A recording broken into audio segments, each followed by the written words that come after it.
अगस्त से under graduate level का जो एग्जाम होने वाला है एनटीपीसी के लिए, मतलब एडवांस मैथ से तो बिल्कुल नहीं घबराना है। चंदेल सर हैं, तुम एडवांस मैथ से बिल्कुल नहीं घबराना। एडवांस मैथ तो कतई दिमाग में एक एक कॉन्सेप्ट उतार देंगे, क्योंकि टीसीएस क्या करता है, एग्जाम पैटर्न को वही फॉलो करता है। मतलब बस थोड़े से डिजिट वगैरह चेंज होंगे, मैथ और रीजनिंग आपको वैसे ही मिल सकती है, बस थोड़े से हल्का सा बदलाव होंगे। तो एक बार अगर आप अच्छे से वो क्वेश्चन कर लोगे तो आपको प्रॉब्लम नहीं होगी। यहाँ पर मैं कंप्लीट आपका revision with concept with trick के साथ करवाता हूँ। हम लोग आज जो है यहाँ पर 6 जून 2025 थर्ड शिफ्ट के क्वेश्चन डिस्कस करेंगे मैथ एनटीपीसी के।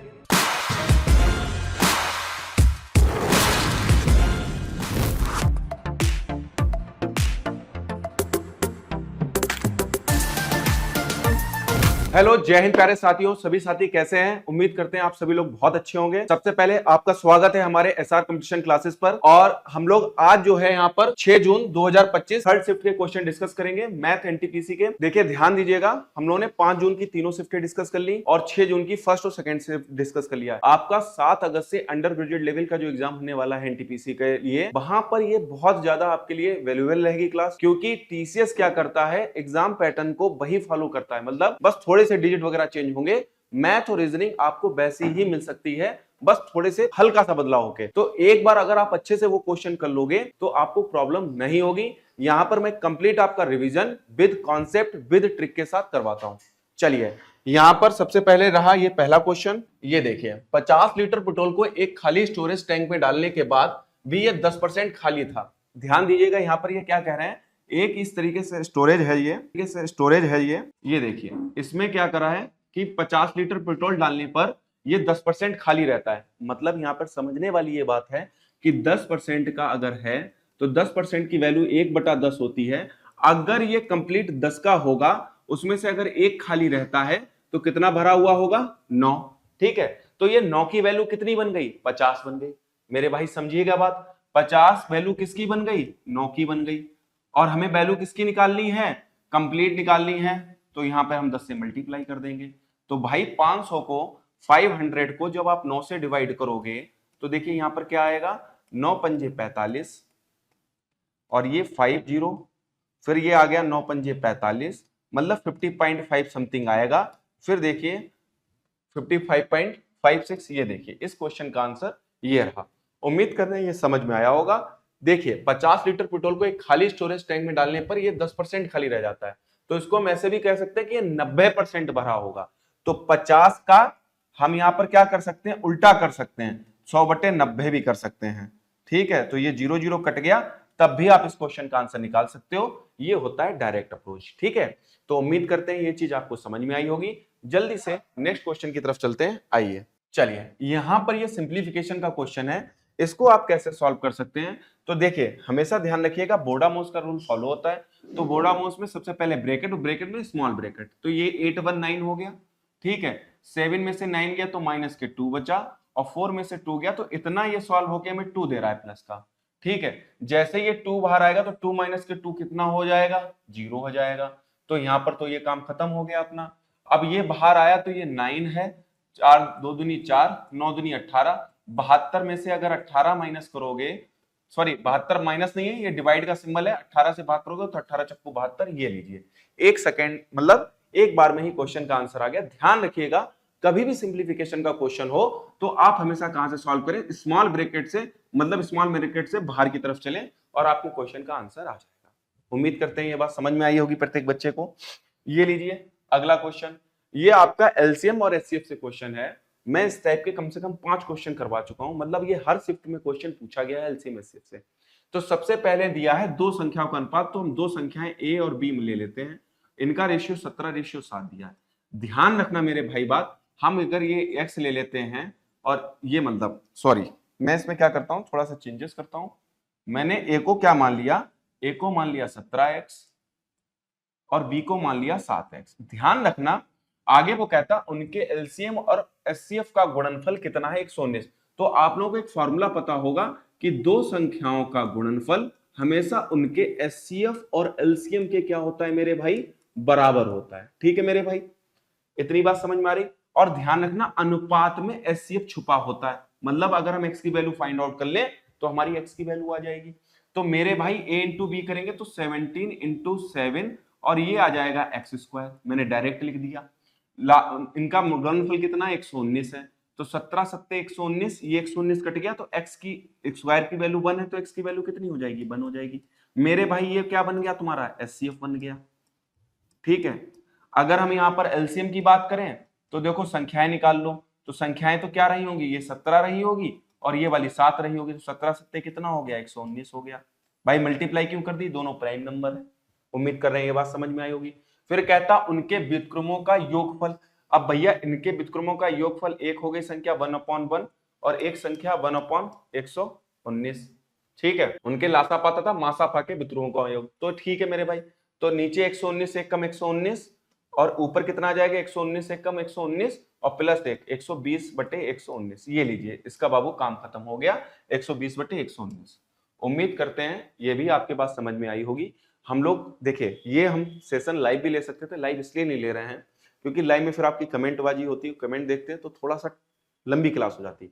इस क्लास को ज्यादा लंबा नहीं करना है, फटाफट 15 से 16 तारीख तक जितनी भी शिफ्टें हुई एनटीपीसी की सब डिस्कस करवा देनी है।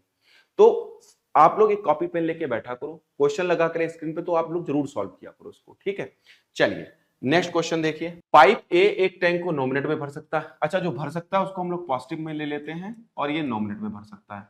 फिर वो आगे कहते हैं कि जबकि पाइप बी संपूर्ण भरे टैंक को 10 मिनट में खाली कर सकता है। जो खाली करने वाला है उसको हम लोग निगेटिव लगा लेते हैं, ये खाली काम करने का। सबसे पहले तो कैपेसिटी निकालो इनका एलसीएम, तो 9.90 इनकी टोटल कैपेसिटी आ गई हमने मान ली। ठीक है, अगर हम 90 को 9 से भाग करेंगे तो ये 10 एक बार में 10 बूंदे डालना होगा और 10 को जब 90 से भाग करेंगे तो ये 9 एक बार में निकालना होगा। ठीक है, फिर वो आगे कहते हैं पाइप ए को खोला जाता है और 3 मिनट के बाद पाइप बी को भी खोल दिया जाता है। मतलब हमने अगर सबसे पहले अगर ए को खोला होगा तो 3 से मल्टीप्लाई करा तो इसने भाई 30 यूनिट पानी भर दिया। 90 में से 30 यूनिट पानी भर दिया तो कितना रह गया 60 रह गया।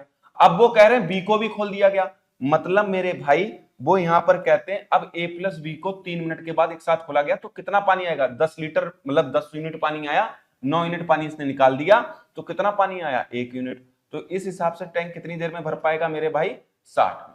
ये लीजिए 60 मिनट में इसमें भर पाएगा। उम्मीद कर रहे हैं ये भी कॉन्सेप्ट समझ में आया होगा। चलिए आगे चलते हैं, फिर से पाइप एंड सिस्टम का क्वेश्चन। एक पाइप किसी टैंक को 9 मिनट में भर सकता है। ठीक है मेरे भाई, 9 मिनट में भर सकता है तो प्लस का 9। फिर आगे कहते हैं जबकि दूसरा पाइप पूरी तरीके से भरे टैंक को 90 मिनट में खाली कर सकता है। तो मेरे भाई 90 का यहाँ पर हमने क्या ले लिया निगेटिव मान लिया। चलिए इसका क्या ले लेते हैं एलसीएम ले लेते हैं। 90 और 9 का एलसीएम तो 90 ही आ जाना है। फिर मेरे भाई यहाँ पर क्या करते हैं, यहाँ पे 90 को, अब देखो पर यूनिट निकालने के लिए 90 को 9 से भाग करोगे तो कितना आ जाएगा, तो ये एक बार में 10 यूनिट पानी डालना होगा और 90 को 90 से भाग करोगे तो कितना पानी निकालना होगा, ये 1 यूनिट पानी निकालना होगा। यदि खाली टैंक पर दोनों पाइप को एक साथ खोला जाता है, अगर मेरे भाई ध्यान देना, अगर इन दोनों पाइप को एक साथ खोला जाएगा तो भाई 10 लीटर मतलब 10 बूंदें गिरी, एक बूंद निकल गई तो कितना पानी भर पाया 9 पानी भर पाया। टोटल पानी भरना है 90, तो 90 को डिवाइड करोगे 9 से तो कितना टाइम लगेगा मेरे भाई, ये लगेगा 10 मिनट। ये लीजिए इस क्वेश्चन का आंसर। ठीक है, इस क्वेश्चन का आंसर अच्छा क्वेश्चन था, सरल क्वेश्चन कह सकते हैं इसको, आप विद इन टाइम भी बना सकते। चलिए अगला क्वेश्चन है, यहां पर ये क्या कहने की कोशिश करता है, पढ़ते हैं। 35 किलोमीटर की दूरी तय करते समय एक व्यक्ति ने देखा कि 4 घंटे 15 मिनट तक साइकिल चलाने के बाद उसके द्वारा तय की गई दूरी शेष दूरी की 4/3 थी। अब हमें उसके द्वारा तय की गई दूरी नहीं पता थी, लेकिन सबसे पहले तो इस क्वेश्चन को, ऐसा क्वेश्चन मैं करवा भी चुका हूं, मतलब इस टाइप का क्वेश्चन। तो ये डिस्टेंस है 35 किलोमीटर मेरे भाई। कितनी किलोमीटर है 35 किलोमीटर। ठीक है, इसमें से हमने क्या करा, हमने इतनी जो थी, हमने इतना जो था वो x मान लिया।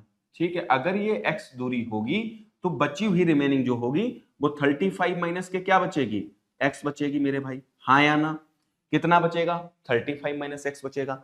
अब वो कहता क्या है, ये शेष दूरी बची, ध्यान देना यहां पर। अब वो क्या कहता है इस पे देखिएगा, शेष दूरी की 4/3 थी, मतलब शेष दूरी का हमने कितना कर दिया 4/3 कर दिया और ये इक्वेशन क्या हो गई आपस में बराबर हो गई। सॉल्व कर लेते हैं, ये 3x हो गया और बराबर 35 चक्कू 35 दूनी 70 दूनी 140 आ गया और ये माइनस के 4x आ गया। मेरे भाई माइनस के 4x उधर जाएगा तो ये 7x आ जाएगा 140 और ये 7 से हमने काटा और ये x की वैल्यू कितनी आ गई, ये 20 आ गई। चलो मेरे भाई इतना तो काम खत्म कर दिया हमने। उसकी चाल किलोमीटर पर हावर बताओ, और जो ये 20 दूरी होगी एक्स की वैल्यू होगी, ये देखो स्पीड का फॉर्मूला क्या होता है, डिस्टेंस अपॉन टाइम। तुमने से ये जो दूरी इसने चली थी ये तो निकाल ली है 20, और इस 20 को उसने कितना टाइम लिया सर जी, 4 घंटे 15 मिनट। तो 4 घंटे 15 मिनट को आप किस में चेंज कर लो मेरे भाई, मिनट को आवर में चेंज करने के लिए 60 से भाग दोगे, तो ये 15 बटे कितना हो जाएगा, 60 हो जाएगा। तो ये 1/4 आ गया, तो 4 चक्कू 16, 16 एक 17/4 आ गया। कितना आ गया, 17/4। ये 4 कूद के ऊपर जाएगा तो ये कितना बन जाएगा, 80 बन जाएगा। तो 80 को किससे भाग कर दो मेरे भाई, 17 से भाग कर दो। तो 17 चक्कू कितना होता है, 68 होता है सर। ये बचा कितना, 12 बचा। पॉइंट लगाया, 0 बढ़ गया। ठीक, तो ये कितना आ जाएगा, 7 बार में कर लो, 17 7 119 होता है। वैसे तो यूनिट डिजिट से आंसर आ रहा था 4.7। ये लीजिए इस क्वेश्चन का आंसर। तो ज्यादा कुछ नहीं करना था। यहां पर जो ये लाइन इंपॉर्टेंट थी, ये वाली बहुत ज्यादा इंपॉर्टेंट है। उसके द्वारा तय की गई दूरी शेष दूरी के 4/3 थी, तो उसके द्वारा तय की गई दूरी को आप यहां पर 3 मान सकते थे, और शेष दूरी कितनी बचती, 4 बचती। आप ऐसे भी कर सकते थे, देखिए 3x इसको मान लेते शेष दूरी का 3, जो ऐसे भी कर सकते थे, मतलब इसको 3 ले लेते, ये 4 हो जाता, और 4 की 35 - x से मल्टीप्लाई कर देते, आपके क्वेश्चन का आंसर तब भी आ जाता। ठीक है मेरे भाई, उम्मीद करते हैं ये बात आपके समझ में आई होगी। चलिए अगले क्वेश्चन पे चलते हैं। ठीक है, अब ट्रिग्नोमेट्री का क्वेश्चन है, अच्छा क्वेश्चन है, आइए इस पे बात कर लेते हैं मेरे भाई। यहां पर लिखा है cot थीटा बराबर 3/4, ठीक, और ये sin 3 थीटा लिखा हुआ है। अब बच्चा कंफ्यूज होगा, जिसने ट्रिग्नोमेट्री नहीं पढ़ी होगी वो थीटा की जगह 3 रख के वैल्यू और मल्टीप्लाई कर देगा। नहीं मेरे भाई, गलत हो जाएगा। sin 3 थीटा का फार्मूला अगर आपको नहीं पता है तो भाई दिक्कत होगी। ये फार्मूला होता है 3 sin थीटा माइनस के sin क्यूब थीटा। ध्यान रखना, ये फार्मूला याद रखना, ये फार्मूला यहां पे लग जाएगा। अब cot थीटा लंब बटे, देखो कल हमने आप लोगों को क्लास में बताया था, फिर बता रहा हूं, लाल बटे कक्का, और ये जो रिवर्स वैल्यू होती है, मतलब ये आधार हो गया, ये लंब हो गया, और ट्रिपलेट 3 4 5 आपको तो पता ही होता है, तो 5 क्या रहा होगा, के रहा होगा। तो आप यहां से अब साइन थीटा की वैल्यू निकाल सकते हो। साइन थीटा की वैल्यू मेरे भाई क्या होती है, लंब बटे कर्ण। तो लंब यहां पर क्या है, 4 है, और कर्ण कितना है, 5, तो 4/5 ये वैल्यू हो गई, ये लीजिए। तो हम यहां पर अब ये चीजों की वैल्यू रखते हैं, तो 3 × 4/5, ठीक, माइनस के साइन क्यूब थीटा। तो साइन क्यूब थीटा तो 4/5, और इसका क्या कर देंगे, क्यूब कर देंगे। ठीक है मेरे भाई, 4 × 3 = 12/5 यहां पर आया, माइनस के ये आ गया 4 का क्यूब 64, और ये 5 का क्यूब 125। ठीक, 125 आ गया। यहां पर एलसीएम कितना मिल जाएगा मेरे भाई, 125 ही मिल जाएगा। तो 5 को 125 से 25, 25 दूनी 50 का 5, 25 से कम 25, 25 5 3, 300 आ गया। 125 कटा, ये 64 आ गया। तो मेरे भाई 10 में से 4 गया, कितना आया, 6 आया। 9 में से 6 गए तो 3 आया। ठीक है, कुछ गड़बड़ हो गई भाई। ये देखिए, ये ट्रिग्नोमेट्री का क्वेश्चन है, इसको कर लेते हैं। cot थीटा बराबर 3/4 लिखा हुआ है, sin 3 थीटा का वैल्यू पूछा है। अब यहाँ पर एक बच्चा कंफ्यूजन क्या करेगा, थीटा की वैल्यू निकाल के थीटा की 3 से मल्टीप्लाई कर देगा और क्वेश्चन आंसर निकालने की कोशिश करेगा। गलत हो जाएगा मेरे भाई। आपको sin 3 थीटा का फॉर्मूला पता होना चाहिए। sin 3 थीटा का जो फॉर्मूला होता है, यहाँ पर मैं लिख देता हूं, आप लोग लिख लीजिएगा। sin 3 थीटा का फॉर्मूला होता है 3 sin थीटा माइनस के 4 sin क्यूब थीटा। ये फॉर्मूला होता है मेरे भाई, इस फॉर्मूले को याद कर लेना। सबसे पहले तो हम साइन थीटा की वैल्यू निकाल लें, क्योंकि यहाँ पे साइन थीटा का टर्म्स है। तो कॉट थीटा बराबर ये है मेरे पास 3/4।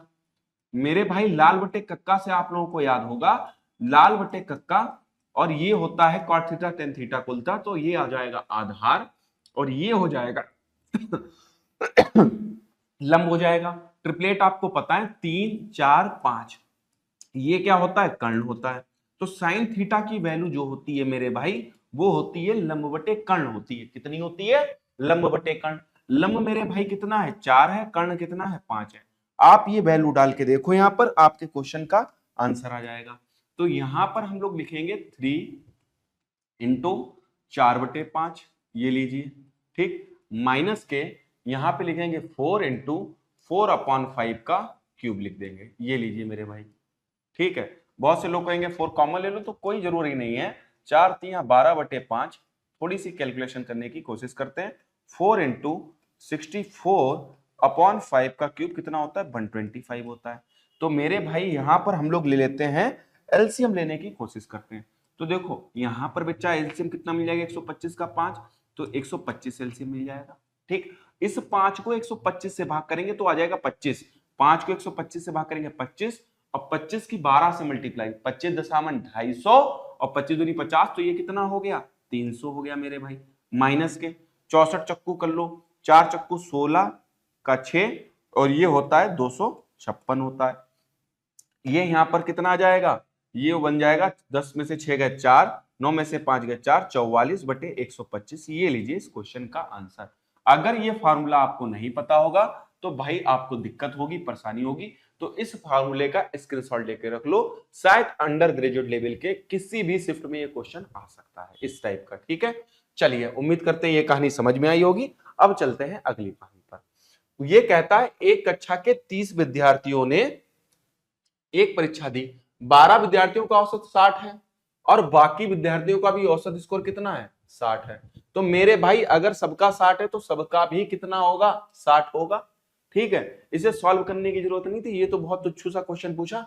लेकिन अगर किसी बच्चे को दिक्कत है ये कैसे आया सर, तो बता दे रहे हैं। देखो 12 विद्यार्थियों का औसत स्कोर कितना है? 60 है। तो 12 इंटू कितना कर दो? 60 कर दो, प्लस अब 30 में से 12 गए तो 18 विद्यार्थी बचे, इनका भी औसत कितना है? 60 है। आपने यहां पर दिए गए आंकड़ों का योग कर लो, संख्या मतलब 30 है, तो 12 छंग कितना होता है? 72 होता है, 720, प्लस 18 छंगा कितना होता है? 18 छंगा 108 होता है, 0, तो ये 30 आ गया। ये लीजिए, ये 0 0 आ गया, 8 तो 10, 10 का 1 7 1 8, ये आ गया 1830।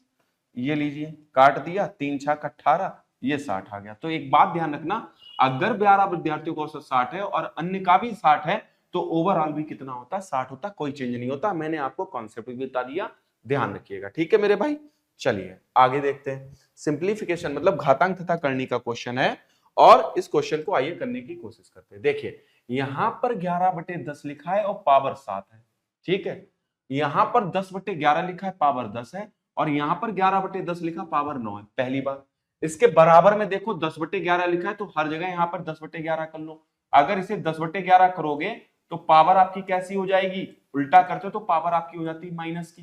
इसे तो 10/11 रखो यार, इसे तो कुछ चेंज नहीं करना है। 10 गुणा इसे 10/11 करोगे तो ये माइनस का हो जाएगा, कितना? 9 हो जाएगा। अब इसे रखो 10/11 और ये आ गई 3m + 17। ठीक, अब गुणा में घाते जुड़ती हैं, 9 और 7 कितना हो गया? 16 हो गया माइनस का। तो यहां पर 10/11, 10 में से माइनस का 16, तो माइनस की पावर 6 हो गई। और ये देखो 10/11 और 3m + के 17। अब आपका बेस अगर इक्वल होता तो इसको हटा देते, तुलना सीधे सीधे कर देते हैं। तो -6 = 3m + के 17। बोलो जी बोलो, समझ में आ रहा है नहीं आ रहा है? 17 उधर भेजा तो -6 - के 17 3m। तो भाई माइनस के, इसका आंसर कितना आ जाएगा? -23/3 आ जाएगा। ये लीजिए इस क्वेश्चन का आंसर ये रहा। ठीक है, तो इस तरीके से इस क्वेश्चन को कर लेंगे विदाउट एनी टेंशन, बिना किसी तनाव के। अगर आप स्मूथली से पढ़ाई कर रहे हो तो आराम से आपका सिलेक्शन हो जाएगा। ज्यादा जल्दबाजी, ज्यादा हौच पौच मत मानो। जितना अपने आप को शांत करोगे, जितने अपने मन को शांत रखोगे, जितनी स्टेबिलिटी अपने अंदर रखोगे, उतनी ही जल्दी आपके सिलेक्शन होने का चांसेस बढ़ेगा। ध्यान रखिएगा, क्योंकि आपके अंदर सीरियसनेस, शालीनता आएगी, मतलब शांत होने की कोशिश करोगे तो आप अपनी बुद्धि को सोच सकोगे, मतलब और तरीके से चीजों को सोच सकेंगे। क्या होता है, ज्यादा हड़बड़ी मारे इसकी ट्रिक सीख लें, इसकी ट्रिक सीख लें, फिर मैथ में वहां क्वेश्चन आता है तो सारी ट्रिकें मिक्स हो जाती हैं। लेकिन बेसिक जो होता है वो कभी भी मिस नहीं होता, क्योंकि बेसिक आपके क्या करता है? दिमाग के द्वार खोल देता है। चलिए अगला क्वेश्चन जो है वो ये कहता है 9900 की धनराशि को 20% वार्षिक चक्रवृद्धि ब्याज की दर पर निवेश किया जाता है। ठीक है मेरे भाई, जबकि ब्याज दर जो है हाफरली है, अर्धवार्षिक है। मैंने कई बार बताया है, अगर अर्धवार्षिक है या छमाही है तो देखो रेट के साथ क्या करो, रेट परसेंटेज के साथ क्या करो, रेट परसेंटेज के साथ क्या करो, मल्टीप्लाई कर दो 1/2 से। अगर 2 से करा तो टाइम की मल्टीप्लाई कर दो 2 से। लीजिए आपके क्वेश्चन का आंसर बन गया। तो रेट कितनी है मेरे भाई, 20%। तो 20% का 1/2, ये लिख के बता रहा हूं, एग्जाम में नहीं लिखना है, तो सीधे सीधे 10% लिखना है। अब ये टाइम कितने साल का है, 1 साल का है, तो कंपाउंडिंग कितनी बार होगी, 2 बार होगी। मेरे भाई इसका क्या बना लो, इफेक्टिव रेट बना लो। इफेक्टिव रेट बना लो। इफेक्टिव रेट कैसे बनेगी, 10% की इफेक्टिव रेट, 10 दूनी 20, 10 का स्क्वायर 100, एक आया तो 21% बन गई। मतलब दिए हुए डाटा का 21% निकाल लो, आपके क्वेश्चन का आंसर आ जाएगा। मेरे भाई कितना है, प्रिंसिपल है 9900 और इसका 21% निकालना है। तो मेरे भाई परसेंटेज से ये 2 जीरो कट गए, हाँ या ना, कट गए मेरे भाई। और इसकी मल्टीप्लाई कर दो, 9 एकम 9 हो गया। अब इसकी मल्टीप्लाई कर दो, 9 एकम 9, 9 दूनी 18, ये 27 का 7 हासिल लगा 2, 9 दूनी 18, 2 20, 2079। लेकिन वो कह रहा है क्या बताना, मिश्र धन बताना। तो 121% हमें यहाँ डायरेक्ट निकालना था। कोई बात नहीं, हम यहाँ पर क्या कर देंगे भाई, 9900 को क्या कर देंगे, जोड़ देंगे। तो लास्ट में कितना आएगा, 9 और 79, देखो जिसमें ऑप्शन में आ रहा है भाई हमारे क्वेश्चन का क्या हो गया, आंसर हो गया। एक तरीका इसे और है, जब आपने इफेक्टिव रेट 21% निकाल ली, मैंने एक छोटी सी गलती कर दी, मैंने मिश्र धन नहीं पढ़ा। मिश्र धन अगर पूछा है तो मेरे भाई 9900 का आप क्या कर दो, 121/100 कर दो, या 121% परसेंटेज से परसेंटेज 2 जीरो कट गए। अब मेरी बात बताओ, यूनिट डिजिट सबका क्या है, अलग अलग है। आप जैसे ही 9 एकम 9 करोगे तो आपको क्या मिलेगा, आपके क्वेश्चन का आंसर। ठीक है, आप इसको ऐसे भी कर सकते थे। उम्मीद कर रहे हैं ये बात भाई समझ में आई होगी। चलिए, आंकड़ों का बहुलक और माध्य का क्रमशः इतना है, तो आंकड़ों का माध्य ज्ञात कीजिए। मेरे भाई जब भी ऐसा बहुलक माध्य का माध्य दिया हो तो एक फॉर्मूला याद रखिएगा बहुलक का। क्या फॉर्मूला होता है, याद रखिएगा, बहुलक का जो फॉर्मूला होता है वो होता है 3 इंटू माध्य का। मैं लिख दे रहा हूं बार बार, कतई दिमाग में डाटा आपके फिट हो जाए। 3 इंटू माध्य का माइनस के 2 इंटू माध्य। अब बहुत से बच्चे भूल जाते हैं, तो ध्यान रखना, माध्यिका बड़ी होती तो उसके साथ 3 आता है, माध्य छोटा है तो उसके साथ कितना आता है, 2 आता है। ठीक है, माध्यिका छोटी मतलब माध्यिका को जो लिखने में बड़ा, हमें थोड़ा सा इंक ज्यादा यूज हुई है, इसको लिखने में कम शब्द यूज हुए। ठीक है, तो ऐसे याद कर सकते हो। तो हमें तो यहाँ पर बहुलक दिया है 36.3 दिया है। ठीक है मेरे भाई, 36.3 दिया है। और ये कितना दिया है, 62 दिया, तो इसका 3 गुना कर लिया हमने, 3 दूनी 6, 6 3 18, तो ये भैया 186 आ गया। और ये माइनस के 2 इंटू, इसको हम लोग x मान लेते हैं, ये x हो गया। तो मेरे भाई इसको इधर भेज दो, इसको इधर भेज दो, तो डायरेक्ट हम क्या कर सकते हैं, तो आप ऐसे लिख सकते हो कि 2x बराबर 186 माइनस के 36.3। ठीक, ऐसे करके लिख सकते हो। तो मेरे भाई बताओ, 10 में से 3 गए, कितने बचे, 7 बचे, पॉइंट लगा दिया। इधर तो 5 बचा, 15 में से 6 गए, कितना बचा, 9 बचा। यहां पर 7 में से 3 गए, कितने बचे, 4 बचे। अब हमें क्या बताना, 1 रह गया, तो इसको उतार लो, 2 से भाग कर दो। क्यों, क्योंकि आपको तो माध्य की वैल्यू चाहिए, 2x की वैल्यू थोड़े ना चाहिए, x की वैल्यू चाहिए। 2 सत्ते कितना होता है, 14 होता है, 2 अट्ठे कितना होता है, सॉरी 2 चक्कू 8 होता है, 2 चक्कू 8 होता है, पॉइंट लगाया, 2 अट्ठे 16 होता है, तो 74.85 आ रहा है। देखिए इस क्वेश्चन का आंसर आ गया। तो आप सिंपली, ये फॉर्मूला आता होगा तो आप जल्दी से कर लोगे इस क्वेश्चन को। मेरे भाई समझ में आ रही होंगी चीजें। चलिए अगला क्वेश्चन करते हैं।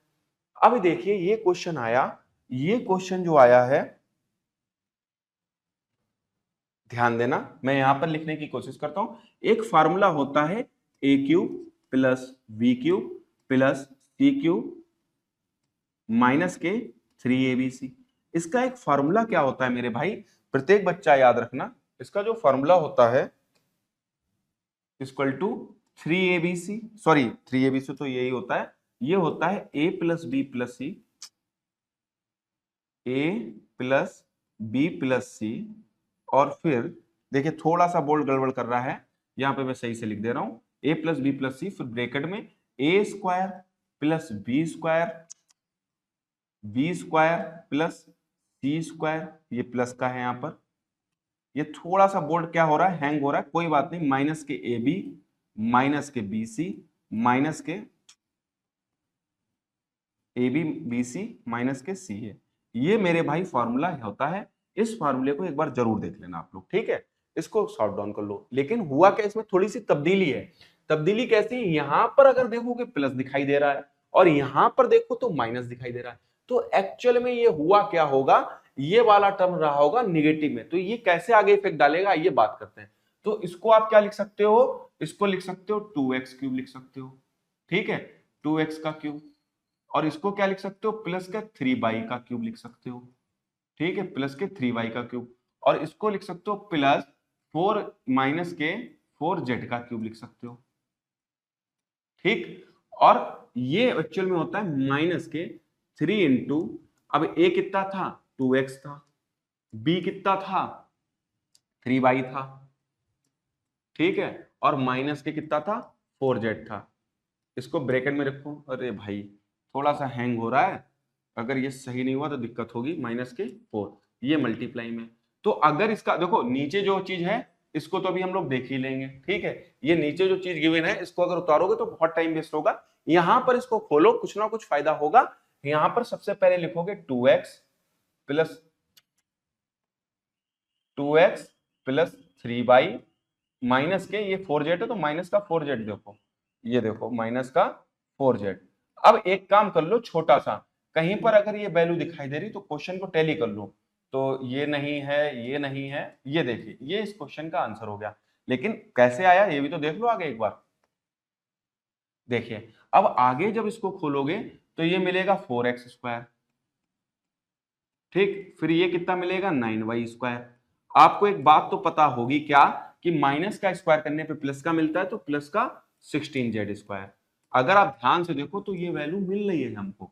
अब माइनस का क्या होता है, ए बी होता है, तो माइनस का यहां पर कितना मिल जाएगा, माइनस का यहाँ पे 6xy लिखा हुआ है, हम यहाँ पर क्या करेंगे 3 दूनी 6xy, माइनस का 6xy, टैली कर लो एक बार। अब z आएगा तो प्लस का हो जाएगा सिंबल, वो तो पता ही है आपको, 4 3 12 प्लस का 12y z, फिर ये इसके साथ करेगा तो प्लस का 8zx, तो यहां पर ये बन गया, तो ये कट गया होगा, ये चीज कट गई होगी तो सिर्फ ये बचा होगा। तो इस क्वेश्चन को आप ऐसे भी कर सकते थे, अलजेब्रा का क्वेश्चन है, जिसको बंदे को ये फॉर्मूला आता होगा वो इसको तुरंत कर देगा। वैसे तो आपको सही बताएं, आपको सिर्फ इस पे फोकस करना था, और जैसे कि मैंने यहाँ पर फोकस किया, आंसर चेक करते, आप उसका एंटरटेनमेंट मत करो, बस इतना सॉल्व करके आप आंसर दे सकते थे, क्योंकि मुझे आपको एक एक चीज क्लियर करनी है, आपके पास इतना समय नहीं है, ये बिल्कुल सटीक तरीके से आपको बता दिया कि आप ऐसे करके आगे बढ़ सकते थे, ठीक है। आइए चलिए आगे चलते हैं। ये क्वेश्चन तो रेलवे का ऐसा लग रहा है टीसीएस का फेवरेट हो गया, हर शिफ्ट में क्वेश्चन पूछा गया, बस इन्होंने एक चेंजेस क्या करा, बच्चा बहुत सा प्लस लेके बैठता है, इन्होंने माइनस ले लिया है, ठीक है। अब देखना शायद इसमें भी माइनस से ही आंसर आएगा, ये चेक कर लेते हैं। तो कहता है 20, देखो सबसे पहले करने का तरीका शायद बच्चों को रट गया होगा, 20 34 11 और 16 में प्रत्येक में x जोड़ा जाता है, तो ये प्राप्त संख्याओं का समानुपात में हो जाता है।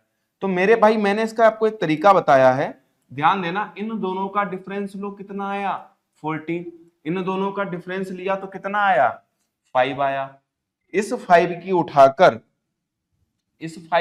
इससे मल्टीप्लाई करी तो 20 पंजे कितना आ रहा है 100 आ रहा है सर, और इस 14 की 11 से मल्टीप्लाई करी तो 11 चक्को 44 का 4, फिर 11 कम 11 4 15 154 आ रहा है, ठीक है। और अब क्या करते हैं मेरे भाई, ध्यान से समझना, हम यहाँ पर क्या करते हैं, इन दोनों का डिफरेंस निकालते हैं, कितना आ रहा है 9 यूनिट का आ रहा है, और इन दोनों का डिफरेंस कितने का आ रहा है 54 का आ रहा है। तो ये इसके कितने गुना होगा सर जी, 6 गुना होगा, या तो 6 जोड़ा होगा या 6 घटाया होगा। एक्चुअल में वो जोड़ने के लिए कह रहा है, तो हम लोग यहाँ पर माइनस का 6 ले लेते हैं, क्योंकि यहाँ पर है 2x माइनस 6 है, तभी हमारे क्वेश्चन का आंसर आ पाएगा, ध्यान देना। या हम इसको ऐसे भी सोच लेते हैं कि इधर की वैल्यू छोटी, इधर की वैल्यू बड़ी है, इधर की बड़ी छोटी, तो ये माइनस में होगा, लेकिन ऐसा होता नहीं है, ये इन क्वेश्चनों में ही बनना है, ठीक है। तो वैसे तो क्या होगा, प्लस 6 करके देखना, नहीं आंसर है माइनस 6 करके देखना, लेकिन अगर यहाँ पर 2x माइनस 6 और इधर 3x लिखा हुआ है तो आप एक बार माइनस 6 ले लेना, तो 6 तियां कितना हो गया 18 हो गया, नीचे बाई, हमने x की डायरेक्ट वैल्यू डाल दी, x की वैल्यू हो गई मेरे भाई, ठीक है, और बराबर बाई बटे हमने यहाँ पर माइनस के 18 है, तो माइनस के 6 दूनी 12 माइनस के 18, बस इसीलिए हम कहते हैं सेम करना है। तो बाई स्क्वायर बराबर ये क्या हो जाएगा, सॉरी ये क्या हो जाएगा माइनस के 18 इंटू माइनस के 18, तो माइनस माइनस तो वैसे भी प्लस होता है, और इससे एक वैल्यू बाहर आ जाएगी, तो इस क्वेश्चन का आंसर कितना हो गया 18। उम्मीद कर रहे हैं ये तो क्वेश्चन अब आप लोगों को कतई रट गए होंगे। चलिए आगे ये क्वेश्चन करते हैं, ये एक्चुअल में एक मेंसुरेशन का क्वेश्चन है। कहता है 20 मीटर गहरी और 36 मीटर चौड़ी एक नदी 2.7 किलोमीटर पर आवर की दर से प्रभावित हो रही है। तो एक बात मुझे बताओ, फिर वो कह रहा है प्रभावित होने वाली जल की मात्रा ज्ञात कीजिए प्रति मिनट। मुझे बताओ एक घंटे में, एक आवर में ये 2.7 किलोमीटर है, तो इसको हम 2700 मीटर में चेंज कर लिया। ठीक है, तो मेरे भाई बताओ ये 60 मिनट में कितना जा रही होगी? सर जी 2700 जा रही होगी। ठीक है, मतलब इसकी ये बन गई लेंथ। मीटर में भाई लेंथ तो मीटर में होती ना, और एक मिनट की अगर हम वैल्यू निकालें तो एक मिनट में ये कितना जा रही होगी? सर जी 2700/60 चल रही होगी ये, मतलब इतनी लेंथ कवर कर रही होगी मीटर। अब आपको एक बात पता है, गहराई दे रखी है मतलब हाइट दे रखी है, ये चौड़ाई दे रखी है। अगर आपको वॉल्यूम निकालना है तो L into b into h कर दो मेरे भाई, आपके क्वेश्चन का आंसर आ जाएगा नदियों वाले के लिए। L कितना दे रखा है? 2700/60 दे रखा है, कर दो मेरे भाई। ठीक, ये कितना दे रखा है? 20 दे रखा है, और ये कितना दे रखा है? 36 दे रखा है। 20 से कम 20, 20 तिया 60 हो गया। हमने 3 से काटा तो ये कितना हो गया? 900 हो गया। हम 36 को यहाँ पर कर सकते हैं, 2 जीरो तो उतार ही लो। 9 छाक 54 का 4, हासिल लगा 5, और 9 तिया 27, 5 32, 32,400। ये लीजिए इस क्वेश्चन का आंसर। मजा आया नहीं आया? बताओ मेरे भाई, अच्छा लगा कॉन्सेप्ट? तुरंत दिमाग में घुसा होगा। कभी भी नदी का क्वेश्चन आए, मतलब नदी की जो बहाव है वही क्या हो जाती है? उसकी लेंथ हो जाती है। ये बात याद रखिएगा। चलिए अगला क्वेश्चन देखते हैं। कहता है एक वस्तु 8100 रुपए में खरीदी गई, इसकी कीमत 40% अधिक अंकित की गई, इसके बाद इसे अंकित मूल्य पर 15% की छूट पर बेचा गया, तो इस सौदे पे प्रतिशत लाभ कितना होगा? ध्यान रखना, जब भी सौदे पर प्रतिशत लाभ या हानि पूछा जाए तो ये एक्चुअल डाटा से हमें मतलब नहीं रहता है। हम तो यहाँ पर हम क्या करते हैं? गोला मेथड। तो आप सीपी को कितना मान लेते हो मेरे भाई? 100 रुपया मान लेते हो। ठीक है, आप 100 रुपए मान लेते हो, और ये देखो आपने कितना अंकित किया? 40% अधिक अंकित किया है, तो 100 का 40 40 हो गया, तो कितनी एमआरपी हो गई होगी? 140 रुपया हो गई होगी। ये देखिए लिख दिया। अब कहते हो कि इस पे छूट दी गई 15% की। 140 पर 15% का आपने डिस्काउंट दिया मेरे भाई, तो 140, 40 का 10% कितना हुआ? 14 और 7 21, ये दे दिया आपने 21 का डिस्काउंट सीधे सीधे। तो ये वस्तु पहुंच गई आपको 119 रुपए की, हो गई सेलिंग प्राइस, 119 रुपए का सेलिंग प्राइस। और प्रॉफिट और लॉस तो मेरे भाई किस पे निकाला जाता है? ये हमेशा सीपी पे निकाला। देखो कितने अधिक में बेच रहा है? 19 पर, तो सीधे सीधे कह सकते हो 19% का क्या हो गया मेरे भाई? लाभ हो गया। उम्मीद कर रहे हैं ये बात कतई दिमाग में घुस गई होगी। और जिसने बच्चे ने अभी भी 5 जून का first shift, second shift, third shift और 6 जून की पहली और दूसरी शिफ्ट नहीं देखी है, आप आराम से चैनल पर जाइए, प्लेलिस्ट बना दी गई है, आप वहां से देख सकते हो। हम लोग यहाँ पहले कंप्लीट रेलवे एनटीपीसी की जितनी शिफ्टें हुई हैं, मैथ रीजनिंग का एक एक क्वेश्चन डिस्कस करेंगे। इसके बाद उसी टाइप से टीसीएस कैसे क्वेश्चन पूछ सकता है, हम लोग उनके मॉक टेस्ट लगाएंगे जब तक आपका एनटीपीसी का अंडर ग्रेजुएट लेवल एग्जाम नहीं हो जाएगा। ठीक है मेरे भाई, चलिए अगला क्वेश्चन देखिए। निम्नलिखित में से कौन सी संख्या 71 से विभाज्य है? तो मेरे भाई या तो एक काम आप करो कि 71 से सभी संख्याओं को डिवाइड करके दे। दूसरा काम बता रहा हूं, एक वैदिक मैथ में क्या होता है? एकाधिका नियम होता है। क्या होता है? 71 है, तो हमने 71 को कैसे लिखा होगा? 10 इंटू 7, 10 सत्ते 70 और प्लस 1 करके। तो ऐसी कंडीशन में हम यूनिट डिजिट का माइनस करते हैं, यूनिट डिजिट को माइनस करते हैं। अब देखो हम क्या बोल रहे हैं, उल्टी बात बोल रहे हैं। तो यहां पर 7 बहुत इंपॉर्टेंट रोल प्ले करेगा मेरे भाई। 7 कैसा इंपॉर्टेंट रोल प्ले करेगा? आप यूनिट डिजिट की 7 से गुणा करोगे और बाद वाली संख्याओं से घटा दोगे। तो देखो जीरो को अगर आप 7 से करोगे तो 601 ही रहना, तो ये तो कटता नहीं है। हम इसको देखो 6 1 और 2 1 को देख लेते हैं। देखो हम करके दिखा रहे हैं, ये 7 से मल्टीप्लाई करी, 7 एकम 7 माइनस के 7 कर दिया। 12 में से 7 गए, कितना बचा? 5। ठीक है, यहां पर तो जीरो ही बचा, ये 605। फिर 5 की हमने 7 से कर दी, 7 पंजे कितना आ गया? 35 आ गया। माइनस के 35, देखो इसका काम खत्म हो गया। तो 10 में से 5 गए 5, और 5 में से 25 तो भाई 71 से कम है। तो अब 5609 को चेक कर लो, 5609 को चेक कर लीजिए।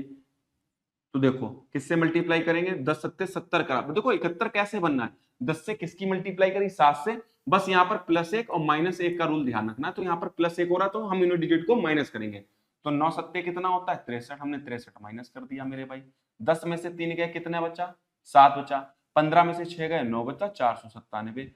तो अब हमने फिर 7 से मल्टीप्लाई कर ली, तो ये आ गया 7 सत्ते 49, तो 49 को माइनस करोगे तो ये 0 आ गया, तो 110% ये क्वेश्चन का आंसर होगा।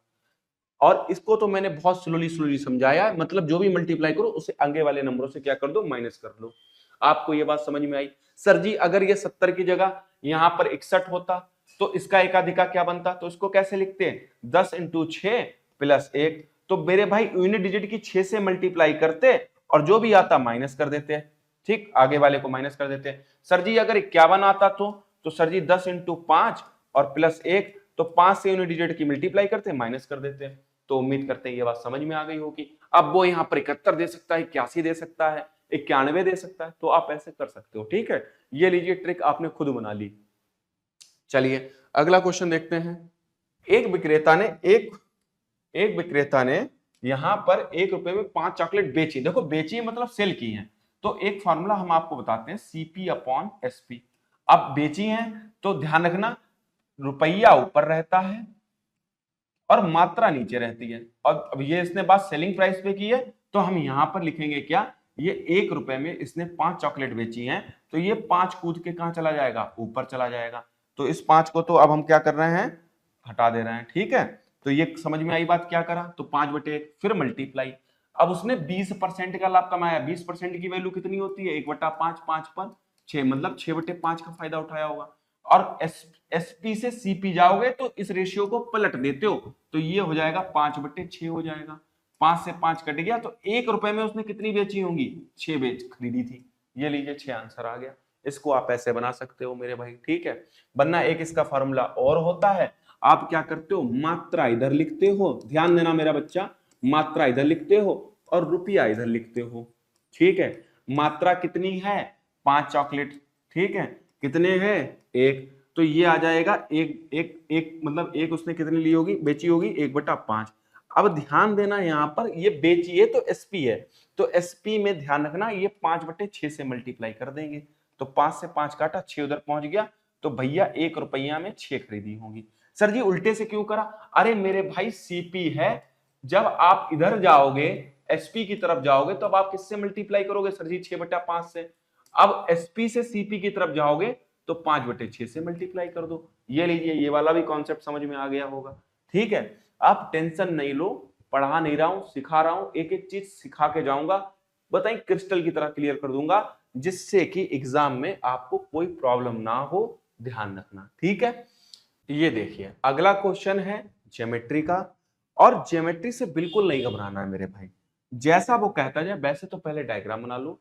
आप लोग बिल्कुल भी तनाव मत लो, ज्योमेट्री के क्वेश्चन जो मतलब बच्चा छोड़ के भाग जाता है, बहुत से लोग मैथमेटिक्स में एडवांस मैथ से बहुत घबराते हैं, बिल्कुल आप सही जगह आ गए हो, अब घबराने की जरूरत नहीं है। मैं फिर कहता हूं पढ़ाऊंगा नहीं, आपको एडवांस मैथ का एक एक पॉइंट सिखा दूंगा, चाहे वो ट्रिग्नोमेट्री हो, चाहे अलजेब्रा हो, चाहे ज्योमेट्री हो, चाहे मेंसुरेशन हो, चाहे नंबर सिस्टम, चाहे स्टैटिक्स हो, चाहे प्रोबेबिलिटी हो, ये एक एक पॉइंट आपके कतई क्रिस्टल की तरह क्लियर कर दूंगा।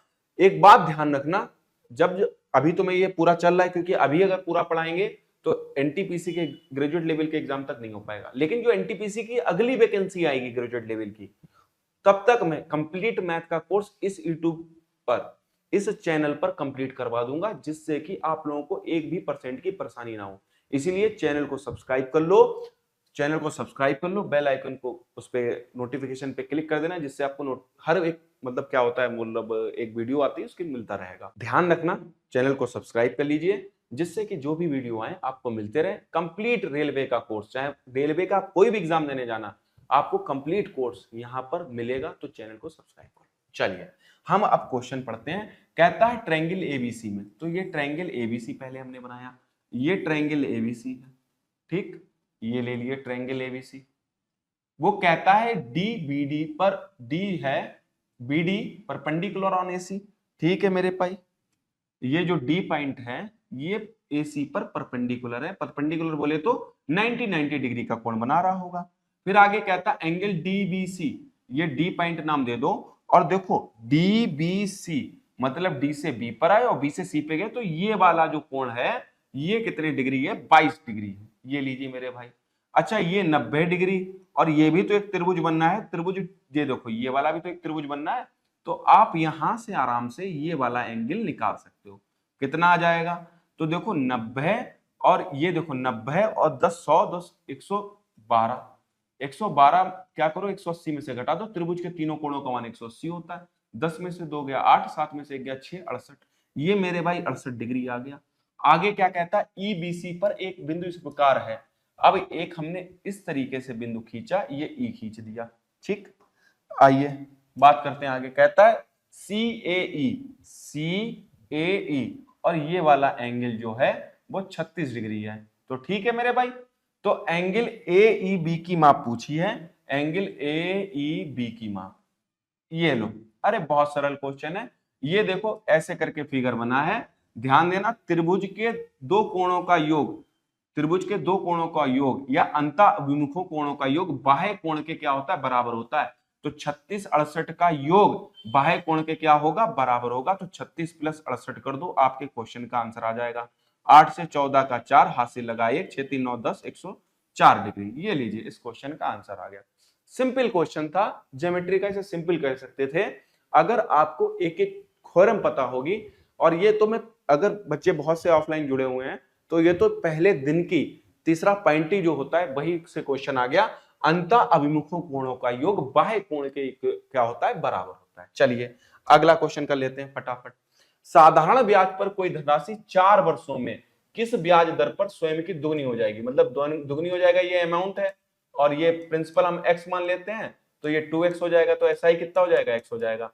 मतलब x x कट जाएगा, तो 100 बटे सीधे सीधे क्या कर दो मेरे भाई? 4 कर दो। तो 4 से काटोगे तो कितना आ जाएगा? 25%। इस क्वेश्चन में तो कुछ रखा ही नहीं है, इसको तो आप ऐसे कर लो। अगर किसी बच्चे को समझना है जिसकी मैथमेटिक्स बहुत कमजोर है, कोई बात नहीं, स्वयं की, तो स्वयं को आप कितना मान लो? x मान लो। दुगनी हो जाएगी मतलब क्या होता है? अमाउंट होता है। ये तो प्रिंसिपल है, ये अमाउंट है 2x।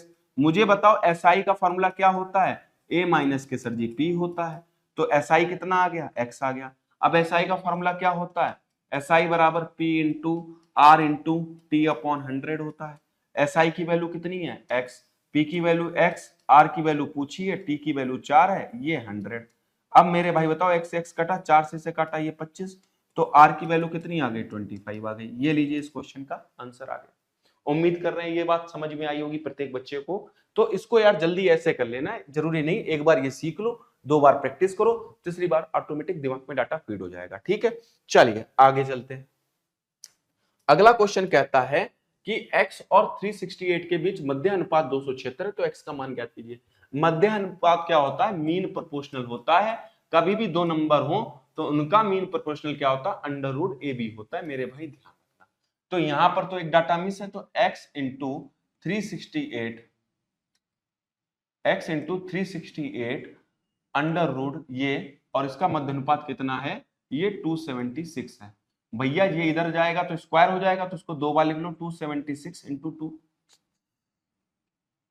276 ठीक है मेरे भाई। और ये कितना है? 368 इंटू एक्स। ठीक है, अब यार देखो 276 का स्क्वायर करने से अच्छा है इसे 4 से काटने की कोशिश करो। तो देखो यहां पर हम क्या करते हैं, यहां पर कलर चेंज कर लेते हैं। तो 4 से काटा, 4 नेम 36, 4 दूनी 8, 4 से काटा, 4 छंग 24, 4 नेम 36। ये थोड़ा सा भाई प्रॉब्लम हो रही है, 4 छंग 24, 4 नेम 36।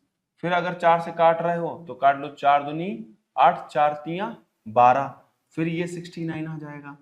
ओहो 69 आ जाएगा। और शायद ये 23 से 3 बार में जा रहा है, 9 तिया 27 का 7 हासिल, 9 तिया 27 का 7 हासिल लगा दो, 6 तिया 18 2 20, 207। ये लीजिए, इस क्वेश्चन का आंसर आ गया। ठीक है, आप भाई इसको ऐसे क्वेश्चन को ऐसे बना सकते हो। उम्मीद कर रहे हैं ये भी बात आपके समझ में आ गई होगी। चलिए अगला क्वेश्चन देखते हैं। देखिए आया है कि सभी मूलों का योग गुणनफल ज्ञात कीजिए, और ये क्यूबिक इक्वेशन है। मतलब देखिए एक तो क्या होता है, अब मैं यहाँ पे थोड़ा सा आप लोगों का समय लूंगा और इसको आप लोग क्या करना, 71 क्वेश्चन है, तो इसको मेरे भाई आप क्या करोगे, यहां पर मैं लिख दे रहा हूं। अगर द्विघात समीकरण आ जाती है, देखो अगर द्विघात समीकरण आ जाती है। तो द्विघात समीकरण के लिए मूलों का फॉर्मूला, तो देखो द्विघात समीकरण कैसी होती है, A X square plus B X plus C equal to 0। तो यहां पर अगर मूलों का योग पूछे तो अल्फा प्लस बीटा बराबर क्या होता है, माइनस के बी अपॉन ए, और alpha into beta equal to क्या होता है, सी अपॉन ए। लेकिन मेरे भाई अगर तीन घात समीकरण आ जाए तो इसका जनरल फॉर्मूला होता है A X cube plus B X square plus C X plus के डी इक्वल टू 0। मैं इसलिए लिख रहा हूं क्योंकि ये क्वेश्चन हर शिफ्ट में पूछा गया, अभी तक मैं डिस्कस करवा रहा हूं। एनटीपीसी अंडर ग्रेजुएट लेवल में आपका ये क्वेश्चन बन सकता है, तो इस कॉन्सेप्ट को मेरे भाई याद कर लो। क्योंकि ध्यान रखना, मैं अलग से छोटी सी क्लास, मुश्किल से 30 से 40 मिनट की पूरी क्लास द्विघात समीकरण के लिए लेके आऊंगा, क्योंकि ये मुझे इंपॉर्टेंट टॉपिक लग रहा है और ये पूछ सकता है। ये बहुत से बच्चों ने छोड़ा होगा, ध्यान देना। हम यहां पर अगर तीन वेरिएबल, देखो तीन घात होंगे तो तीन मूल होंगे, alpha plus beta plus gamma, तो यहां पर हो जाता है माइनस के बी अपॉन ए। अगर इसका गुणनफल पूछें तो alpha into beta into gamma, और ये हो जाता है माइनस के डी अपॉन ए। अगर आपको ये फॉर्मूला पता है तो मेरे भाई कभी भी आप गलत नहीं होगे, ध्यान देना। अब आइए उस क्वेश्चन पे आ जाते हैं। ये रहा क्वेश्चन, ये कहता है 4x क्यूब, मैं यहां पर आपके लिए लिख देता हूं 4x क्यूब माइनस के 8x स्क्वायर माइनस के 13x प्लस के 19 इक्वल टू 0। तो इसकी देखो वहां पर नहीं करना है आपको, बस यहां पर मैं आपको अच्छे से समझा दूं तो इसको समझ लीजिए। ax क्यूब माइनस प्लस के bx प्लस के cx plus d equal to 0 से इसकी जब तुलना कराओगे तो x क्यूब के साथ यहाँ 4 लिखा, x क्यूब के साथ यहाँ a लिखा, तो a की वैल्यू कितनी हो गई 4, b की वैल्यू कितनी हो गई माइनस के 8 हो गई, और c की वैल्यू कितनी हो गई, c की वैल्यू कितनी हो गई, यहां पर हो गई c की वैल्यू माइनस के 13, और d की वैल्यू कितनी हो गई यहां पर 19 हो गई। ठीक है मेरे भाई, थोड़ा सा पानी पी लेते हैं क्योंकि थोड़ा सा प्रॉब्लम हो रही है। तो अगर उसने पूछा मूलों का योग, तो यहां पर इसने जो पूछा होगा वो ये पूछा होगा alpha plus beta plus gamma, तो ये होता है माइनस के बी अपॉन ए। तो माइनस बी की तो वैल्यू ऑलरेडी माइनस में, तो माइनस के 8 हो जाएगी, और ए की वैल्यू कितनी है 4 है, तो माइनस माइनस क्या हो गया प्लस के 8 बटे 4, तो इसको काटा, ये आ गया प्लस का 2। अब उसने पूछा है alpha into beta into gamma पूछा है, ये होता है माइनस के डी अपॉन ए। तो माइनस डी की वैल्यू कितनी है यहाँ पर 19 है, यहाँ पे डी की वैल्यू 19 है और ए की वैल्यू कितनी है 4, तो ढूंढो माइनस के 19 बटे 4 और 2, ये लीजिए इस क्वेश्चन का आंसर आ गया। तो मेरे भाई इस क्वेश्चन को सॉल्व करने के लिए आप इस क्वेश्चन का भाई इस पेज का क्या ले लो, स्क्रीनशॉट ले लो, ये आपको बहुत काम आने वाला है मेरे भाई, ध्यान दीजिएगा। ठीक है, चलिए आगे चलते हैं। यदि दो संख्याओं का अनुपात, ये तो कर चुके हैं, ये भाई दोबारा रिपीट क्वेश्चन हो गया है। ठीक है, इसको कर चुके हैं, ये रिपीट क्वेश्चन है। एक समूह में 6 व्यक्तियों की आयु वर्षों में 25, 30, 35, 40, 45 और 50 है। उनकी आयु का मानक विचलन ज्ञात कीजिए। मानक विचलन पूछा है, तो मेरे भाई ये क्वेश्चन सच में टाइम टेकिंग है और इसको बहुत ध्यान से करना है। ध्यान देना, मानक विचलन का फॉर्मूला मैं आपके लिए लिख दूं। मानक विचलन कभी भी अगर आपको निकालना है तो ये होता है अंडर रूट सिग्मा, ये देखिए, और इसको कहते हैं विसरण कहते हैं। अब विसरण भी आपको निकालना होगा, तो उससे पहले आपको इन दी हुई नंबर का क्या निकालना होगा। देखो 25 और 30 और 35 और 40 और 45 और 50, हम यहां पर इनका निकालेंगे एवरेज। एवरेज निकालने के लिए हम इनकी वैल्यू अजूम कर लेते हैं, तो 30 वैल्यू अजूम कर लेते हैं। कितनी वैल्यू अजूम कर लेते हैं, 30 वैल्यू। ये माइनस के 5 है, ये 0 है, ये प्लस का 5 है, और प्लस का 10 है, प्लस का 15 है, और प्लस का 20 है। तो देखो यार ये तो कैंसिल हो गया, इन सबको आपस में जोड़ दो, अब इस डाटा को जोड़ दो, तो 5 5 कैंसिल हो गया, तो 15 10 25, 25 और 20 45, 45 को 6 से डिवाइड करते हैं।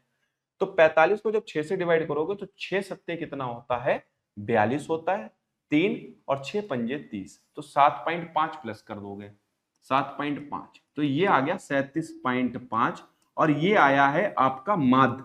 ये क्या आया है, माध्य आया है। अब यहां पर तुम्हें क्या करना है मेरे भाई, ध्यान देना, 37.5, अब मैं यहां पर कुछ लिखूंगा 37.5, और इसको माइनस करोगे आप किससे, 25 से माइनस करोगे, और जो भी आएगी वैल्यू उसका कर दोगे स्क्वायर। ठीक है मेरे भाई, ये आपको करना पड़ेगा, ये क्वेश्चन सच में बड़ा क्वेश्चन है और ये आपको ऐसे करना पड़ेगा। मॉड मतलब प्लस की वैल्यू उसका स्क्वायर करना है, फिर 37.5 माइनस के ये 30 हो गया, अब करोगे 35 का स्क्वायर, और अभी ये सबका ऐड करना होगा। अभी तो बहुत मतलब अभी तो बहुत ज्यादा डाटा बाकी है, लेकिन जल्दी से हम लोग इसको कर लेते हैं। आइए, तो 37, ये जगह देखो कम पड़ गई है लेकिन फिर भी हम लोग कर लेंगे। 37.5 और माइनस के 35 के बाद क्या आएगा 40, ये स्क्वायर आएगा, फिर 37.5 माइनस के 45, इसका स्क्वायर आएगा। 6 डाटा है तो 37.5 माइनस के 50, ये इसका स्क्वायर का डाटा आएगा। अब जो भी स्क्वायर का डाटा आएगा आपको क्या करना है, उनको निकाल के ऐड करना, फिर डिवाइड बाई कितने से करना है, 6 से करना है, तब जाके आपके पास प्रसरण आएगा, प्रसरण आएगा, और प्रसरण का क्या कर दोगे, ये कर दोगे आप। ठीक है, तो चलो भाई इस काव्यात को हम लोग शुरू करते हैं। अब यहां पर थोड़ी सी जगह कम है तो हम लोगों को डाटा थोड़ा सा ले लेंगे एक्स्ट्रा। अब देखो ये 7.5 आ गया, तो इतनी तो बात आप लोगों के समझ में आ गई होगी। तो उम्मीद कर रहे हैं ये चीज अगर समझ में आ गई तो भाई इस डाटा को हम डिलीट करेंगे। ठीक है, एक बार चाहे स्क्रीनशॉट ले लो, इस डाटा को हम डिलीट करेंगे वरना भाई दिक्कत हो जाएगी। चलिए इसका स्क्रीनशॉट ले लीजिए आप। अब देखो भाई 37.5 और ये 12, तो ये आ जाएगा 12.5, तो आ जाएगा 12.5 का स्क्वायर। अच्छा पहले तो इसको साफ कर दें यार। तो 125 का स्क्वायर करना है मेरे भाई, तो 125 का स्क्वायर कैसे कर लोगे, तो इसको देखो एक करने का तरीका क्या होता है। आप 5 का स्क्वायर करोगे, 25 का 5 हासिल लगा 2, और 5 दूनी 10 दूनी 20, 2 22, 22 का 2 हासिल लगा 2, तीन संख्या आ जाए तो बाहर वाले की मल्टीप्लाई, 5 एक कम 5, और 5 दूनी 10, और बीच वाले का स्क्वायर 14, 2 16 का 6 हासिल लगा 1। फिर देखो दो संख्या मल्टीप्लाई कर दो, 2 एक कम 2 दूनी 4, 4 एक 5, और 1 का स्क्वायर 1, 156 25 आया, तो 156.25 आ गया। इसको हम लोग यहाँ पर ऐसे लिख सकते हैं। ठीक है, तो ध्यान देना, इसको हम लोग ऐसे कर सकते हैं। चलिए अगला देखते हैं 37.5, तो ये 7.5 का स्क्वायर होगा। तो 75 का स्क्वायर कैसे निकालोगे, 5 का स्क्वायर होता है 25 और 8 सत्ते, तो ये 56 होता है, 56.25। ठीक है मेरे भाई, अगला देखिए ये 56.25 हो गया। अब इसको कर लेते हैं, तो ये कितना बचेगा, ये तो बचेगा 2.5 का स्क्वायर, तो ये तो होता है 6.25 आ जाएगा। चलिए ये हमने इनके निकाले, अब इनके निकाल लेते हैं। तो 37.5 और 40 में से इसको जाओगे तो कितना बचेगा, 3.5 बचेगा। ठीक है, इसका तो 3.5 का स्क्वायर 25 और 4 तियां 12, 25। ठीक, अब ये आ गया 45, तो 45 को 47.5 से घटा लो तो 45, देखो पूरा 37 ले लेते हैं, तो 37 और 3 यहाँ पर ये आ जाएगा 45, 5 और ये 2.5, 7.5 आ जाएगा। ये 7.5 आ जाएगा, इसका स्क्वायर कर लेंगे। तो 7.5 का तो निकाला था 56.25 होता है। ठीक है मेरे भाई, अब 37.5 और 50, तो ये हो जाएगा, इसमें से हम लोग ले लेंगे 12.5, ये 12.5 का। अरे ये तो फिर रिवर्स वैल्यू मिल गई है, तो ये करना ही नहीं पड़ेगा, 156.25। लीजिए भाई इतना डाटा हम लोगों ने जोड़ लिया। अब ये इतना काम कर लिया। ठीक है, मानक विचलन निकालना है तो सिग्मा की वैल्यू निकालनी होगी। इसको सीखो, इससे भागो मत, क्योंकि लास्ट में आपके पास 90 मिनट होते हैं, 10 से 12 मिनट रह जाते हैं, तो उसमें ये क्वेश्चन बन सकता है आपका। ठीक है, आइए अब देखिए, इतना डाटा करने के बाद हमने सबसे पहले क्या करा, औसत निकाला। औसत के बाद इसकी कंपैरिजन की, औसत से इन नंबरों की क्या करी, तुलना करी, और उनका क्या कर दिया, स्क्वायर। अब स्क्वायर करने के बाद उनको क्या करना है, जोड़ना है। तो जोड़ लेते हैं, 5 5 10, 5 15, 5 20, 25 5 30, 30 का 0 हासिल लग गया 3, 3 2 5, 2 7, 2 9, 2 11, 2 13, 2 15, 15 का 5 हासिल लगा 1। अब देखो अब टेंस पे आएंगे, 3 एक पहले का 3, 6 9, 6 15, 15 6 21, 6 27, 27 6 33, 33 आ गया, 33 का 3 हासिल लग गया, 3 ले लिया, 3 1 4, 4 5 9, 9 5 14, 14 और 5 19, 19 और 5 24, तो 2 बचा, 2 2 4, और ये बचा मेरे पास 4, 443.50। और इसको डिवाइड किससे कर दोगे मेरे भाई, 6 से डिवाइड कर दोगे। किससे डिवाइड करोगे, 6 से डिवाइड करोगे। चलो इसे 6 से डिवाइड कर लो, तो 6 सत्ते कितना आया, 6 सत्ते आ गया 42। चलो कलर चेंज कर लें यहाँ पर, 6 सत्ते कितना आ गया, 42 आ गया। 6 सत्ते 42, 2 23 और 6 तियां 18, 73 पॉइंट समथिंग वैल्यू आएगी। ये वैल्यू आएगी सिग्मा की। ये वैल्यू आ गई मानक विचलन। अब निकालने के लिए क्या करोगे, ये अंडर रूट सिग्मा कर दोगे, तो सिग्मा की वैल्यू कितनी है, 73 पॉइंट समथिंग है। तो यहां पर जो भी वैल्यू रही होगी वो बाहर जब निकालोगे 8 से तो ज्यादा रही होगी और 9 से क्या रही होगी, कम रही होगी। तो भाई 6 काट दो, 9 काट दो, 7 काट दो, तो 8.54। ये लीजिए, ये क्वेश्चन आपका तैयार हो गया मेरे भाई। इसमें आप 1 से 2 बार इस वीडियो को रिपीट करके देखना। सबसे पहले औसत निकालेंगे, औसत के बाद तुलना करेंगे इन नंबरों से, और जो भी तुलना मतलब उनको डिफरेंस निकालेंगे, जो भी डिफरेंस आएगा उसका स्क्वायर करते हो जाएंगे, फिर उनको जोड़ेंगे, जो भी जोड़ आएगा उसको फिर दिए गए संख्याओं से डिवाइड करेंगे, जो आएगा वो सिग्मा की वैल्यू आएगी, उसका स्क्वायर रूट करोगे। मेरे भाई इतना काम आपको करना पड़ेगा, ध्यान रखना, ठीक है। चलिए आइए इस क्वेश्चन को देखते हैं। गौरव ने क्रमशः पहला पेन 444, दूसरा पेन 356 में खरीदा। ठीक है भाई, ये 444 में खरीदता है पहला पेन, और दूसरा पेन 356 में खरीदता है। ठीक है भाई, लिख दिया हमने। वह पहला पेन 75% के लाभ पर बेचता है, लेकिन खरीदार कीमत के लिए मोल भाव करता है, उसे 14% की छूट देता है। ठीक है। दूसरा पेन 48% के लाभ पर बेचा। तो दूसरे का तो सीधे सीधे हम अगर प्रॉफिट निकालें तो 48/100 कर सकते हैं। तो 48 की मल्टीप्लाई अगर हम इसकी कर दें तो 8 छक्के 48 का 8 हासिल लगा 4, 8 पंजे 40, 4 44, और 6 चक्कू 24, 4 4 कितना होता है 8, 4 2 6, 8 और 6 आ गया, 8 तिया 24, 24 6 30, 30 20 50, 5 4 तिया 12, 5 17, और ये लग जाएगा पॉइंट। तो 170.88, मतलब ये सीधे सीधे हमने प्रॉफिट निकाल दिया इसका। आगे हम यहां पर क्या कर सकते हैं, ये 75% का लाभ है प्लस, और माइनस के कितना कर सकते हैं 14% की छूट। हम यहाँ पर क्या बनाने की कोशिश कर रहे हैं, सक्सेसिव बनाने की कोशिश कर रहे हैं, ओवरऑल प्रॉफिट लॉस। ऐसा भी कर सकते हैं भाई, 14% की उसे छूट, मतलब लॉस एक तरीके से हमने मान लिया उसको। चलिए 75 में से 14 गया, 5 में से 4 गया 1, और ये 61 माइनस के। ये देखो मेरे भाई 14 पंजे कितना होता है 70 का 7, 14 सत्ते कितना होता है, ये होता है 98, 7 105। ये लीजिए, एक जीरो हटा तो 10.5 माइनस के करोगे तो 51 पॉइंट कितना आ जाएगा, 5 आ जाएगा। 61 में से 10 सॉरी 50.5 आ जाएगा। तो 444 का हम 50.5 कर दें, तो या हम 50.5 कर दें या 505 से मल्टीप्लाई कर दें और पॉइंट हटा देंगे, तो 4 पंजे कितना होता है 20 होता है, 2 आ गया। 4 पंजे 20 और 4 जीरो 20 2 22 का 2 हासिल लगा कितना 2 लग गया। 4 पंजे 20, 4 पंजे 20 20 40 2 42 का 2 हासिल लगा 4 लगा। 4 जीरो 4 पंजे 20 का 4 हासिल लगा 2, 4 पंजे 20 2 22, और तो यहाँ पर एक पॉइंट वाला था जीरो, मतलब 3 जीरो लग गए नीचे, तो जीरो से जीरो कट गया, ये लग गया। तो 224.22 और 170.88, और इनको जोड़ोगे तो 8 2 10, 8 2 10 1 11, और ये 5 5.0 बनना है आपका, क्वेश्चन का आंसर आ गया। तो मेरे भाई इसमें हमने सक्सेसिव लगा के ओवरऑल 50.5% ये था, तो पहले मल्टीप्लाई कर ली और बाद में परसेंटेज को हटाकर क्या करा, 2 जीरो और एक पॉइंट हटा के 0, तो ये लीजिए ये प्रॉफिट इसका तो डायरेक्ट निकाल दिया। तो इस तरीके से इस क्वेश्चन को हम लोग यहाँ पर बना सकते हैं। कहता है त्रिभुज एबीसी सिमिलर है त्रिभुज एक्स वाई जेड के। तो ध्यान रखना भाई, ये एक एबीसी है और ये कितना है एक्स वाई जेड, ये एक्स वाई जेड है, ये सिमिलर है, मतलब ये सिमिलर है तो इनका समानुपातिक संबंध, इनकी भुजाओं का और इनके एरिया का तो स्क्वायर कर देते हैं, और इनके परिमाप का समानुपातिक संबंध क्या होगा, बराबर होगा, इनफैक्ट हाइट का भी, एल्टीट्यूड का भी, मीडियन का भी। ठीक है। तो त्रिभुज एक्स वाई ईबीसी सिमिलर है त्रिभुज एक्स वाई जेड के, तो ए बी बराबर 6 है, तो हमने यहाँ पर लिख दिया। एक्स वाई बराबर 8 है, वाई जेड बराबर 12 है, और ये 16 है। कहता है त्रिभुज एबीसी का परिमाप ज्ञात कीजिए। तो मेरे भाई ध्यान रखिएगा प्रत्येक बच्चा, त्रिभुज एबीसी का परिमाप अपॉन त्रिभुज एक्स वाई जेड का परिमाप,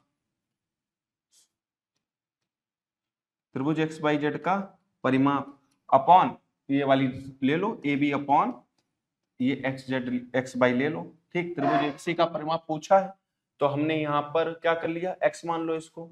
एक्स वाई जेड का निकाल सकते हो कैसे, 12 8 20 होता है, ये 16 दे रखा, अच्छा 12 8 20, 20 10 30 36 दे रखा, तो बटे में 36 आ गया।